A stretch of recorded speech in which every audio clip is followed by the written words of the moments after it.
안녕하세요. 오늘도 삶의 한 장면 속에서 깊은 이야기를 들려드리려 합니다. 사람들이 가장 많이 후회하는 순간은 언제일까요?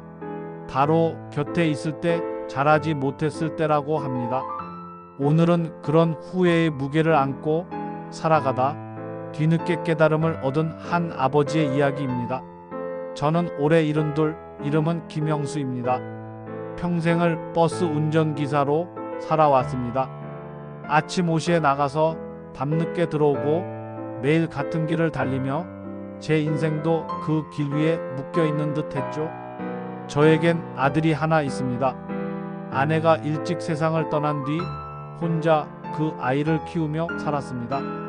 돈도 없고 시간도 없었지만 그래도 성실하게만 살면 아들은 알아줄 거다 라고 믿었습니다.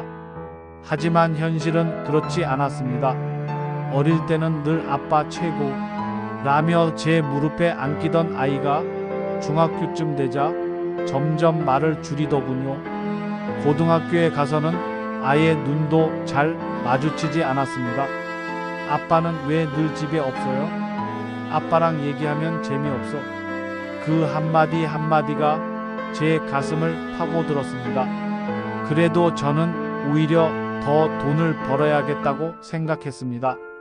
그래야 아이가 원하는 걸 사주고 공부할 수 있는 환경을 마련해 줄 테니까요. 시간은 빠르게 흘렀습니다. 아들은 대학에 들어가더니 자취를 시작했고 집에 들어오는 날이 손에 꼽혔습니다.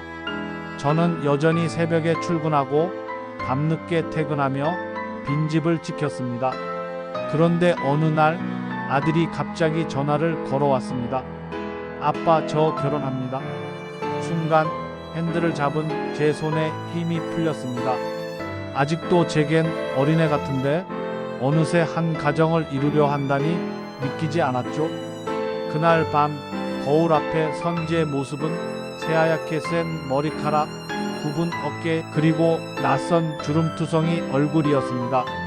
시간이 이렇게 많이 흘렀는데 저는 아들과 단 한 번도 진심을 나눈 적이 없었던 겁니다. 결혼식 날 아들은 말끔한 양복 차림으로 서 있었습니다. 사회자가 부모님을 소개하며 무대 위로 불렀을 때 저는 차마 눈을 들 수가 없었습니다.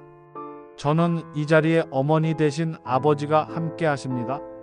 하객들의 박수 소리 속에서 저는 혼자 걸어 올라갔습니다. 순간 제 옆자리가 너무나 허전했습니다. 아내가 살아 있었다면 이 자리를 함께 했을 텐데, 그리고 그 빈자리를 채울 수 있었던 건 사실 아들과의 관계였다는 걸 뒤늦게 깨달았습니다. 결혼 후 아들은 바빠졌습니다. 전화도 뜸하고 얼굴 보는 건 명절 정도였습니다. 저는 어느새 혼자가 되어 있었습니다. 그러던 어느 날 회사에서 마지막 근무를 마치고 정년퇴직을 했습니다. 70을 넘겨 버스를 더는 몰 수 없다는 회사 규정이었죠. 퇴직금 봉투를 받아 들었을 때 저는 벽에 기댄 채 한참을 서 있었습니다. 이제 나는 누구지? 나는 앞으로 무엇을 해야 하지? 삶의 이유였던 일도 아들도 제 곁에 없었습니다. 그날 밤 낡은 앨범을 꺼내 보았습니다. 유치원 입학식 사진, 운동회 사진, 함께 찍은 바닷가 사진. 사진 속의 아들은 해맑게 웃고 있는데 정작 그 순간들을 함께 즐기지 못했던 제가 보였습니다. 저는 그때도 지금도 늘 돈만 벌겠다고 가족을 위해서라며 모든 시간을 일에 쏟아부었습니다. 그런데 정작 아들이 원한 건 돈이 아니라 그냥 곁에 있어주는 아빠였다는 걸 이제야 알았습니다. 며칠을 고민하다가 저는 작은 카드를 샀습니다. 그리고 삐뚤빼뚤한 글씨로 몇 줄을 적었습니다. 아들아, 미안하다. 아빠는 내 곁에 있으면서도 늘 내 마음을 몰라줬구나. 앞으로라도 네게 좋은 아빠가 되고 싶다. 너희 집에 김치 담가서 보내줄까? 작고 서툰 손편지. 그걸 보내면서도 답장이 올까 두려웠습니다. 일주일 뒤 아들 네가 제 집을 찾아왔습니다. 아들은 말없이 제 손을 꼭 잡았습니다. 그리고 말했습니다. 아빠, 사실 저도 미안했어요. 어릴 땐 그냥 아빠가 무뚝뚝하다고 생각했거든요. 근데 편지를 읽고 알았어요. 아빠도 많이 외로우셨겠구나. 그 순간 참았던 눈물이 터져 나왔습니다. 아들은 제 어깨에 손을 얹으며 웃었습니다. 앞으로 자주 올게요. 손주 태어나면 아빠가 제일 먼저 봐주셔야 해요. 그날 이후 제 삶은 조금씩 달라졌습니다. 이제 저는 매일 새벽 알람 대신 손주의 옹알이 소리를 들으며 눈을 뜹니다. 퇴직한 뒤 허무했던 시간이 오히려 제게는 새로운 선물이 되었습니다.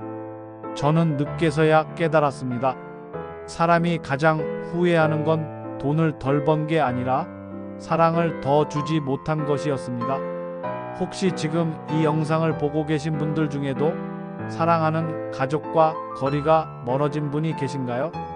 아직 늦지 않았습니다. 오늘 당장 작은 안부 전화 한 통, 따뜻한 메시지 한 줄로 시작해 보세요. 그게 나중에 가장 큰 선물이 될 겁니다. 여러분 혹시 비슷한 경험이 있으시거나 용기가 필요한 순간이 있으시다면 주저하지 말고 댓글로 이야기해 주세요. 우리 서로 응원해 주어요. 그리고 구독과 좋아요도 잊지 않으셨죠? 여러분의 작은 관심이 저처럼 용기가 필요한 누군가에게 큰 힘이 될 수 있습니다. 오늘도 제 이야기를 끝까지 들어주셔서 감사합니다. 여러분 모두 행복하세요. 그럼 다음 이야기에서 또 만나요. 안녕히 계세요.